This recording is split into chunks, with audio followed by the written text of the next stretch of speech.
Hello, everyone, and either welcome or welcome back to the Gender Libertarian Podcast. If you do like this, please rate, comment, and subscribe. You can find me on iTunes, Google Play, Stitcher, SoundCloud, Spotify, YouTube, and on my Patreon page. So, yes, hi, hello again, everyone. I know it has been a little while since I've done an episode, at least a little while for me. Mainly, I was trying to, in our new coronavirus times, trying to reestablish some sort of schedule in my life, because even though I am still technically an essential worker and I do still go to work, it's amazing how quickly just like one little change in your schedule can just mess up your whole schedule, and then all of a sudden like you don't know what day it is anymore. So in my attempt to give my life some sort of normalcy back, I'm going to try to get back on my usual normal times podcast recording schedule. So that's why I've been a little absent this week. I've been trying to kind of like reset so I can have like some kind of marker to my days of knowing what day it is, because I'm sure, just like most of you, we're all kind of adrift in wondering what is going on and when are things going to go back to normal, and are they going to ever go back to normal, and what day is it? And do I need to put pants on today? Am I leaving the house? So that's why I've been gone. So I just wanted to start with that. And that is as good a segue as any to talking about people who now have new schedules, mainly speaking, no schedules at all. Over the past couple of weeks, the first week that we did the COVID unemployment numbers, it was about 9 million, and it's calmed down. I say it's calmed down. The week before last, because all these numbers are a week late because we're talking about the week before. The week before last, you had 6.6 million people. And then the next week, you had another 6.6 million people. So we are now in the span of 3 weeks at almost 17 million people who have now successfully applied for unemployment. And I put the asterisk there on successfully applied because, as anybody who knows who's been paying attention, or God forbid, it's been you trying to get on unemployment, the state systems have just been hammered. I mean, I think New York literally took the phone off the hook for a while. There was footage coming out of Florida. Apparently their site has crashed to the point where people were having to actually show up at the unemployment office to pick up actual paper applications to fill out and then bring back. So yeah, obviously 17 million people in the span of 3 weeks. That is a lot of people. It is roughly 10% of U.S. workers who have lost their jobs in the past 3 weeks. And like I said, it's just systems have been hammered because, as I've pointed out before, this is all handled on a state level. It's not handled on a federal level. And there's been a lot of finger pointing and people wanting to blame this governor or that governor or whoever and whatever. Honestly, I can't point fingers on this one because this is just unprecedented. And there's not a state in this country that is set up with an unemployment system that could just handle just a mass amount of people applying all at the same time. So I tried to cut the unemployment agencies a little bit of slack because they're doing everything they can. As I had been reporting over the past couple of weeks, states had been waiting for instructions from the Department of Labor as to how to do the federal unemployment assistance program. It seems like, and I've been following this on the Georgia Department of Labor site, that just this past week, like midweek, they finally got information and instruction from the Department of Labor as to how to handle those additional claims that the federal government is supposed to be covering. So fingers crossed, all of you who are either in the system or trying to get in the system will be able to do so soon, and that those federal unemployment assistance checks will start showing up for you soon. Fingers crossed. And all of you that are stuck in this right now, or any of you that feel like it may be you next week or the week after that, good luck. I mean, hopefully states get this figured out, but it's so much. It's so much in such a short amount of time. And so, of course, when you're talking about just catastrophic numbers like these, and like I said, this is not like anything we've ever seen before. I mean, we have so far eclipsed the Great Depression as far as unemployed. And mind you, the unemployment rates during the Great Depression, I mean, this was spread out over years. This all happened in 3 weeks. That's wild. And so, of course, it has exacerbated the calls of people who want to start reopening up the economy, start letting non-essential workers go back to work, and basically try to get back to quote-unquote normal.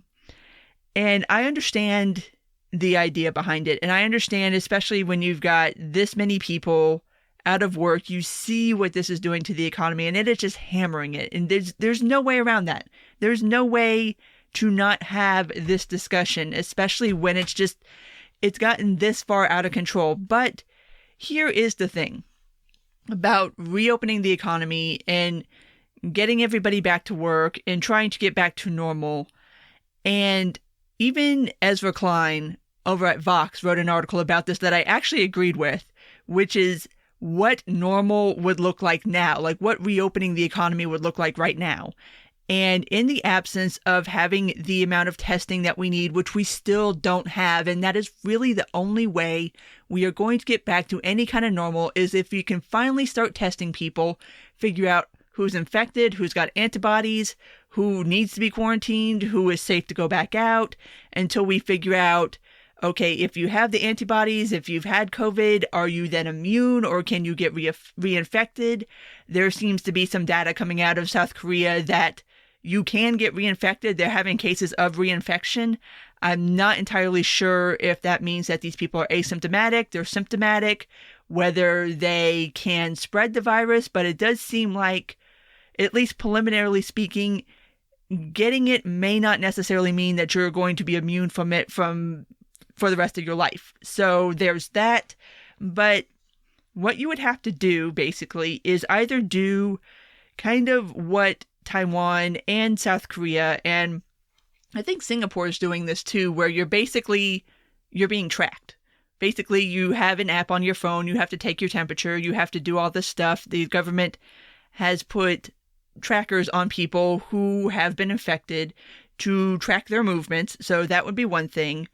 Or you would have to engage in some kind of high-level government surveillance to watch people to make sure that they're not still spreading the COVID around. So opening up things right now, I mean, it sounds nice in theory, but when you start looking at what some of these proposals look like in practice, and I'll try to find the article and link it down in the show notes because it really is rather frightening, but I mean, it's what logistically to do it, you really need to start thinking about what the trade-offs would be as far as getting to a point, especially right now, where people would be comfortable even doing that. And that's kind of the second half of the equation is, if you open up everything right now, how many people are sending their kids back to school?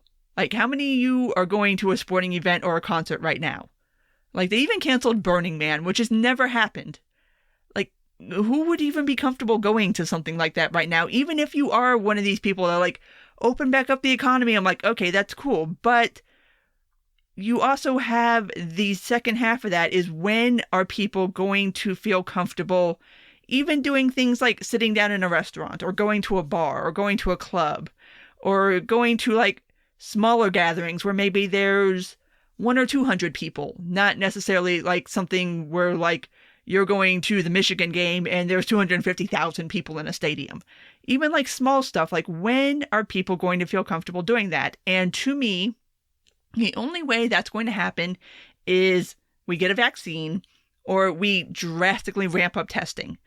So I'm sympathetic, and I have been someone who has been out here ever since the whole lockdown thing began, pointing out that this is going to have an economic cost, and it is going to be very, very high, and make no mistake about that. And it is a conversation that needs to be had.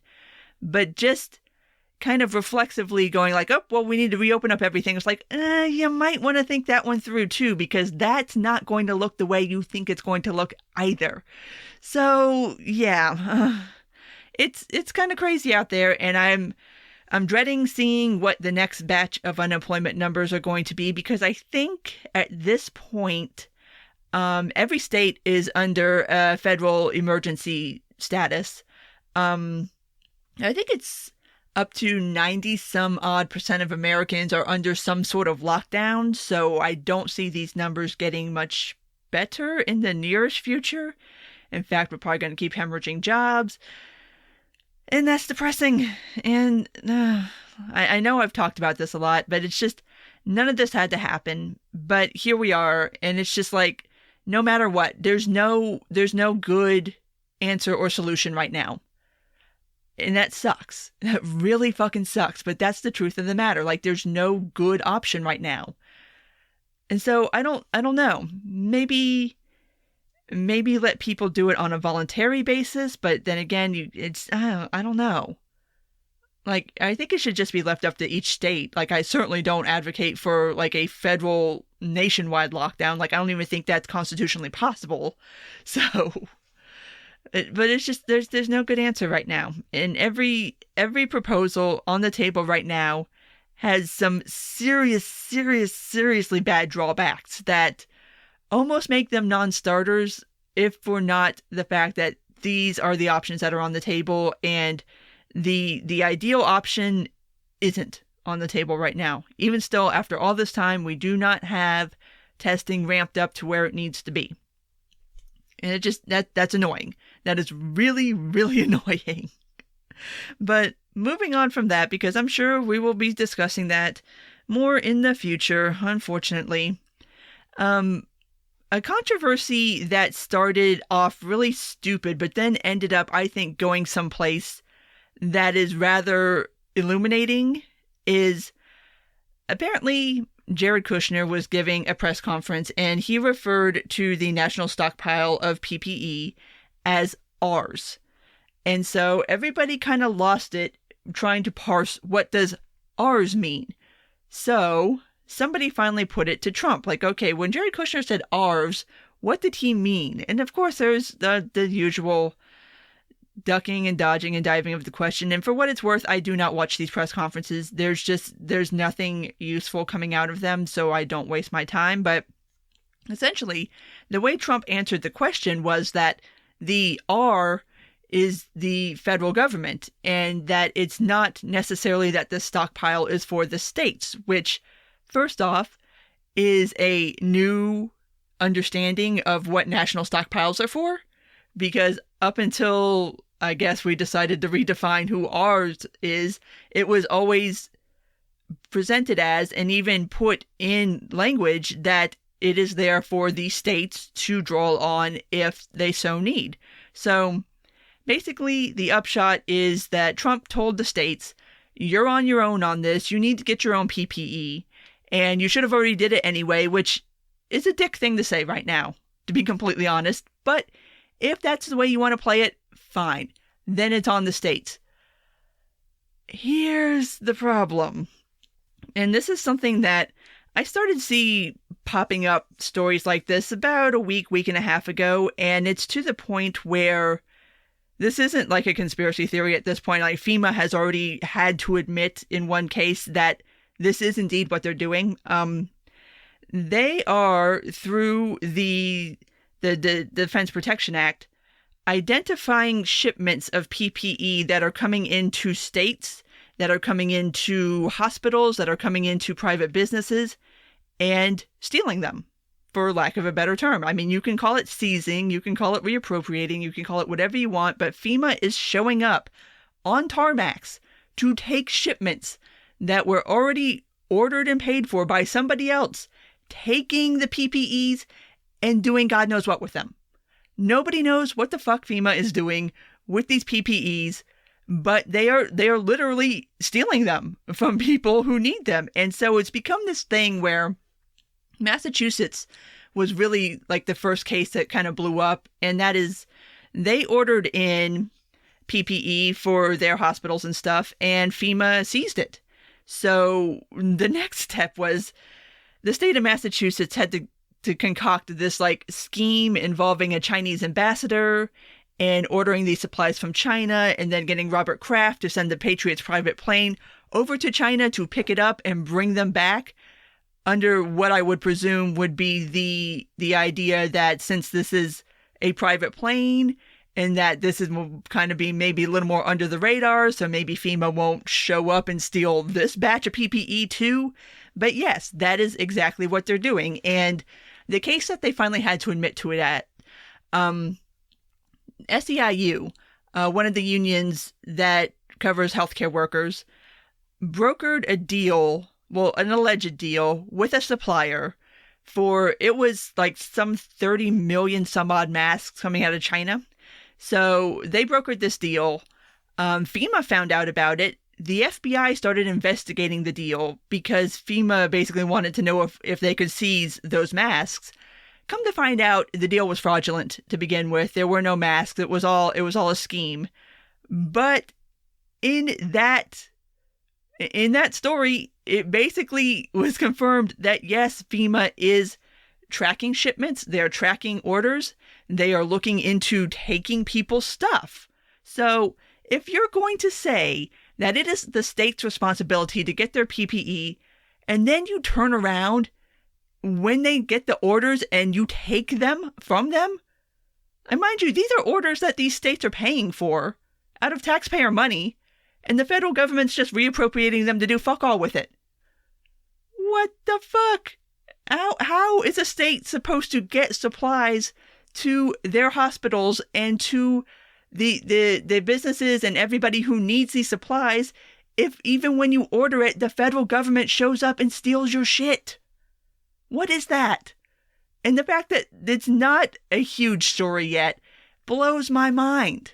Because it was kind of rumored there for a while, and it was rumored that it was FEMA, but it was kind of presented as a government agency, but everybody kind of figured out who it was. And then, like I said, in the SEIU story, it was confirmed that it's FEMA doing this, that FEMA is just taking people's stuff. And they're taking it from hospitals too, like even hospitals that are placing orders. If they find out about the order, they will try to seize it.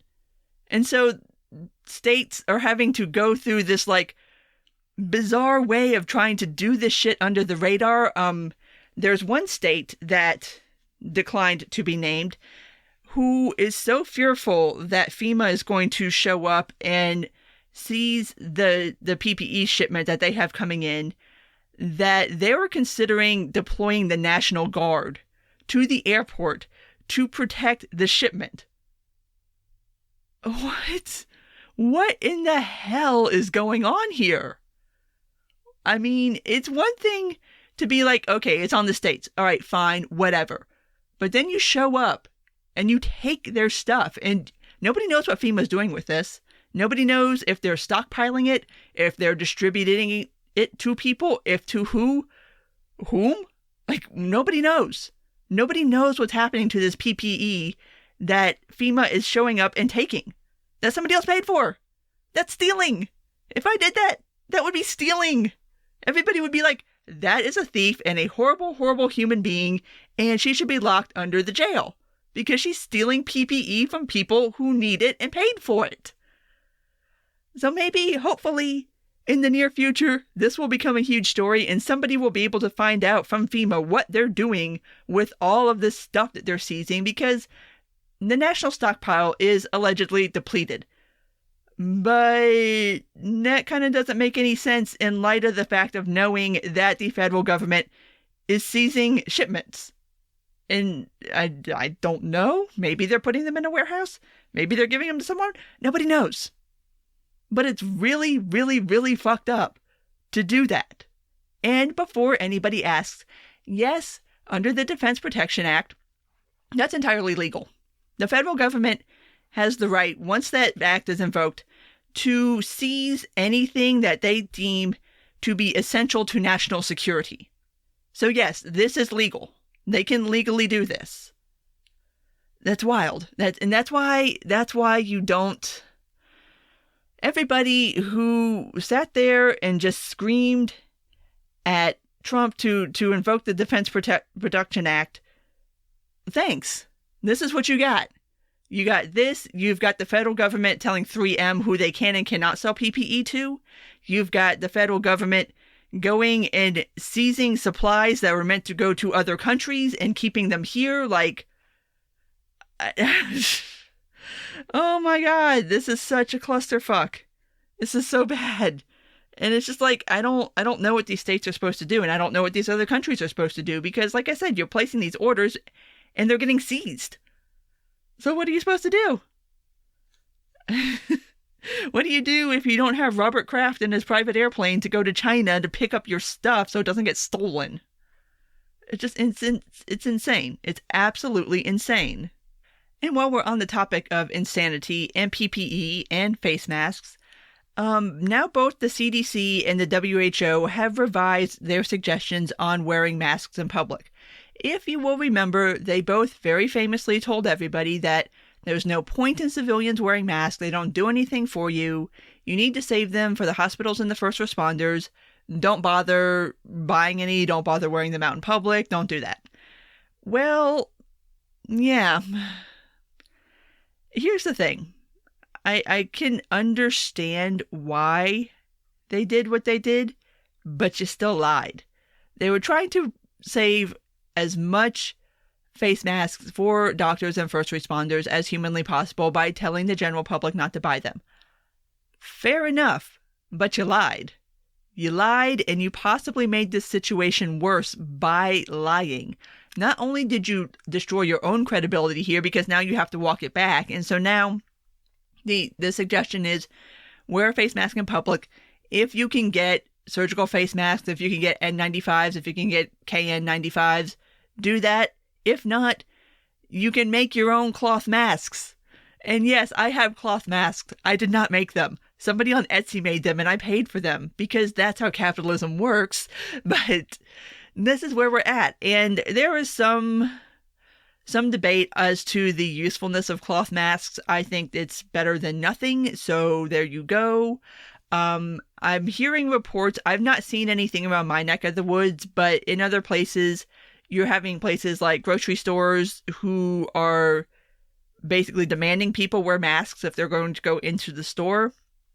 So, again, this is one of those where it's just so much could have been prevented if you would have just been honest. If the CDC and the FDA and the WHO had just been honest with people and been like, even if when this whole thing jumped off, just be like, yes, masks are helpful, masks are good, but please try to not hoard them because doctors and first responders are going to need them more so than your average civilian person. That's all you had to say. You didn't have to say that there was no point in wearing them because clearly there was a point in wearing them. And places that do routinely wear masks in public have shown a lower transmission rate. So, I mean, they are helpful. And it's just like, it's just another black eye for the CDC and the WHO, which, when this is all said and done, there needs to be some very, very serious conversations about those two agencies and the FDA and their roles in how this has played out and the roadblocks that the FDA is still putting up, even with emergency use authorizations. It's still taking too long to get those. I mean, it's just... And the WHO, and this is something that has been known for a while to those who pay attention, but the WHO has pretty much been, Chinese run, like literally Chinese run for years now. So it's not entirely surprising that the WHO ran cover for China on this one, but it's still, you ran cover for China on this one. And now look, we have a global pandemic and this could have all been prevented. And it seems like every week we get a fresh batch of information that's like, oh, this agency knew back then, or this agency knew this time. And there is some rumors that it was known in the U.S. federal government that COVID could be a problem as far back as November. Whether that is true or not, I do not know. We can put that kind of in the back of your head, and I would personally rather deal with the time frames that we do know about and how the CDC and the FDA basically managed to make us lose a whole month plus. It's just, oh my God. Yeah, there's going to need to be, hopefully, some big discussions about how this happened, And somebody needs to be held accountable for this. And not that people put it on China. Yeah, sure. Okay. China. Yes. Think about how you want to handle that. Some people are like, well, we should just stop paying off our debt to China. We should do more tariffs. We should do this. We should do that. I'm like, none of that's really going to hurt them because they don't really give a shit. I don't know. I don't know what to do. It's nuts. But hopefully this will be the start of a conversation when this is all over. And hopefully once at least we get the public health aspect of this down pat, when we get some kind of something that can give people assurance of whether it is safe for them to go out, whether it is safe for them to send their children out, whether it is safe to start going to public places again, we can start to have that conversation. Hopefully, fingers crossed. But that is it for COVID-related things right now. There were other things that happened this week, or technically the past couple of weeks, because it's been about a week and a half since I've done one of these roundups, but the DNC has officially pushed their convention back to the week of August 17th. So they pushed it back. It was initially scheduled for July. They've pushed it back to August. So there is something there. And it's kind of indicative and starting to see the things that are being canceled and rescheduled. It looks like there is a realization settling in that this is going to go on throughout the summer, into the fall, possibly into the winter. So there's a slow dawning realization that, okay, this isn't just going to be we all quarantine for 2 or 3 weeks and then we go about to our normal lives. Like, that's clearly not going to happen. So I don't like that. It's going to take a lot of adjustment. I'm not thrilled, but it seems to be our reality. I don't know. But they've officially moved theirs. Nothing from the RNC yet, although the RNC, I think theirs was initially planned for the end of August anyway. As far as LP National is concerned, there's nothing official, but I mean, given the fact that it's supposed to be in roughly a month, yeah, no.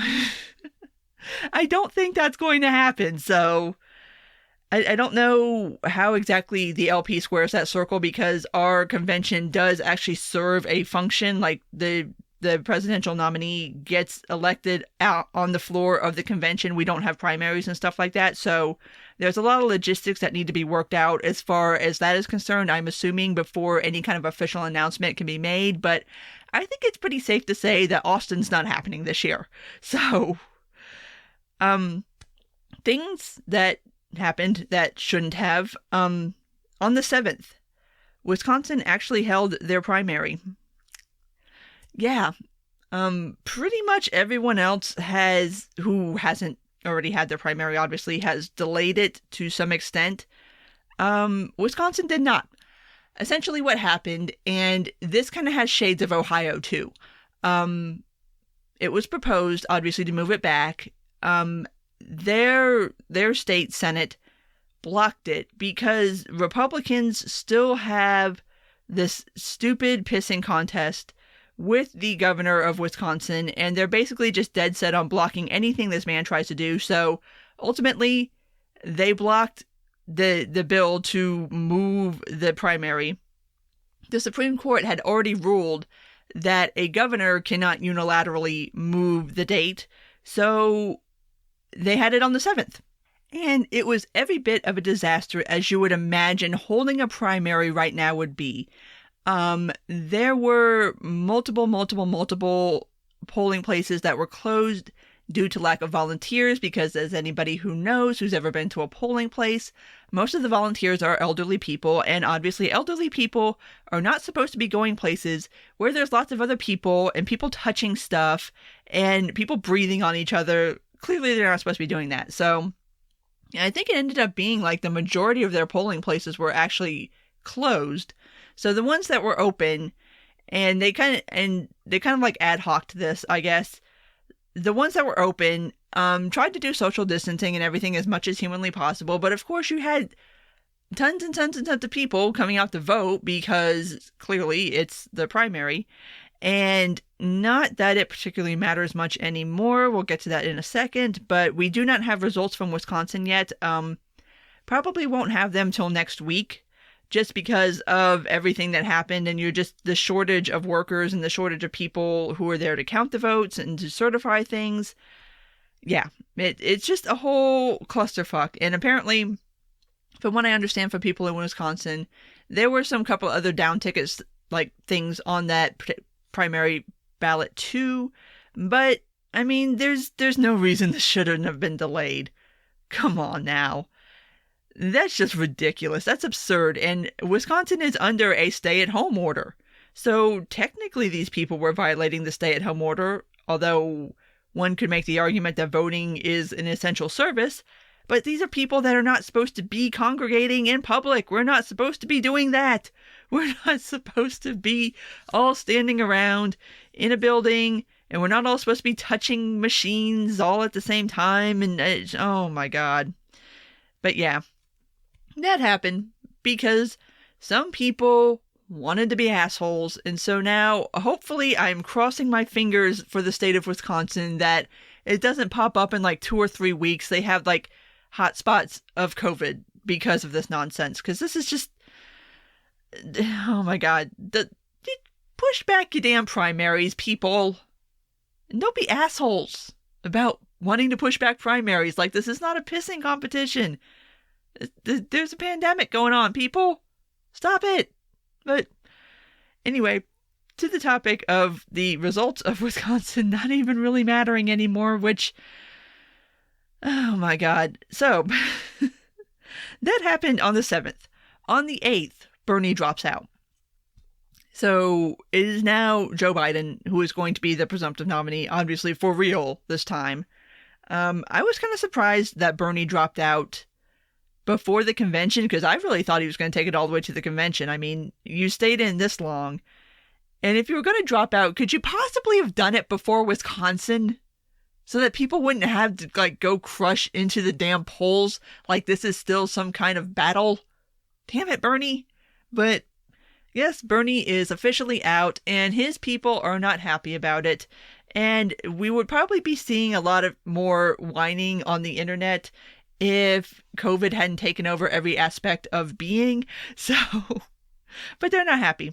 The DSA has already come out and said that they are not endorsing Biden, which, I mean, honestly, probably the best thing they can do for him, and probably the best thing they can do for all of us, which just go over there, be fringe. Don't integrate. Don't try to do anything within the Democratic Party. Please just go stand in your corner and stop bothering the rest of us. That makes everybody perfectly happy. Good job, DSA. But so there's that. The people that are just dead set on not voting for Biden no matter what. Yeah, this is going to be interesting, especially when it comes to November, because I'm willing to bet a good portion of these people are going to suck it up and vote for Biden. I mean, because what else are you going to do? Although it is kind of a bitter pill to swallow, especially after you just did that in 2016 for Hillary and still lost. I don't know. There's very angry dirtbag lefties, is what I'm saying. And maybe, I don't know. I don't know what's going to happen in that movement. I was kind of wondering that the other day. And the analogy that the Bernie movement hates is the one that compares it to the Ron Paul movement, but I do think there is value in looking at what happened to the Ron Paul movement and kind of seeing where people ended up. I mean, a lot of people obviously ended up going into libertarianism and into the LP as a actual political party. Some people dropped out of the process altogether. Some people tried to stay within the Republican Party and do changing from within. So I'm very curious to see what happens to this kind of democratic socialist little movement that's going on, to see how they disperse. I mean, I don't know. Honestly, the best thing that could happen to them would be Trump winning, because Biden winning just pretty much repudiates everything that they've ever stood for. And at least if Trump wins, they still have that kind of outsider edgelord status. But we'll see how serious some of these people really were and how much of it was just contrarian bullshit. we shall see. But, yep, we now have our presumptive Democratic nominee, Joe Biden, which means we're going to have two very old white men who have mush for brains yelling at each other on a soundstage in the very near future. And obviously, speaking of old white men yelling at each other on a soundstage, clearly there's not going to be an April debate. So the Democratic debate season has officially wrapped up. I have covered all of them if you wish to go back into the back catalog. Woo, that was something. That was an experiment. That was a process. It really was. Hopefully nobody ever does that again, because we ended up with 11 rounds. It was supposed to be 12. I don't think that was necessary. And I don't know how much was learned from it. And I don't know if it really affected the outcome much at all. But, yep. So, Biden versus Trump. And obviously we don't know really right now anything as far as kind of general debates or how any of that's going to work out. So once we know something, I will let you know. Moving on to the stimulus bill. On the topic of the stimulus checks, allegedly they are supposed to be coming out this next week, the week of April 13th. I've seen reporting that everybody who has direct deposit information on file with the IRS should be receiving their money by Wednesday. Like I said, this is all allegedly. This is all things I've seen. I've not seen anything directly come out of the White House saying this, but this is kind of the scuttlebutt. So I know there are people out there who have already received their checks, so just keep an eye on your bank account. Allegedly, you're supposed to be getting your stimulus money this upcoming week. If you do not have direct deposit information on file, I would highly suggest doing that if you would like to see that money sometime in the near future, because if not, paper checks, we're still looking at God knows when. TurboTax has a service where you can submit your direct deposit info to the IRS, and I think you can also do it through the IRS directly now. So if this is a situation where you would like to see your money sometime in the near future and you don't already have direct deposit information on file, I would definitely suggest going and doing that. So, on the topic of stimulus, we've not even fully implemented this past bill, but of course, we're already talking about the next one. Because, why not? Money printer go brrr. And the Fed money printer go brrr too, because they have dumped, last time I checked, about $2 trillion into the economy. And this is why people are asking the question, like, well, how is it unemployment is skyrocketing, but the stock market's still doing so good? It's the Fed. It's the Fed dumping money into the markets. And the Fed actually becoming like a guarantor of loans and an actual buyer of stocks. Yeah, this is just a house of cards that's going to fall over. It's going to fall the fuck over, and it's going to be worse than 2008. So that we have looming on the horizon. And of course, even after this massive stimulus bill, we're talking about another massive stimulus bill. Congress is in recess right now, so we're not getting a ton of movement on that. But I'm sure once they come back in, they're going to want to print more money. They're going to want to hand out more money. And it seems like this time, from some of the reporting I've seen, it's actually maybe going to do what the first stimulus bill should have done, which is get more money directly into the hands of consumers and small businesses and not worry themselves about bailing out large businesses, which you could have did that in the first place. That's all you had to do in the first place. Damn it. So now, I guess the first $2 trillion bill, I don't know. Like I've pointed out before, I have no idea how to gauge whether it was a success or a failure, because I have no idea what its policy aims are.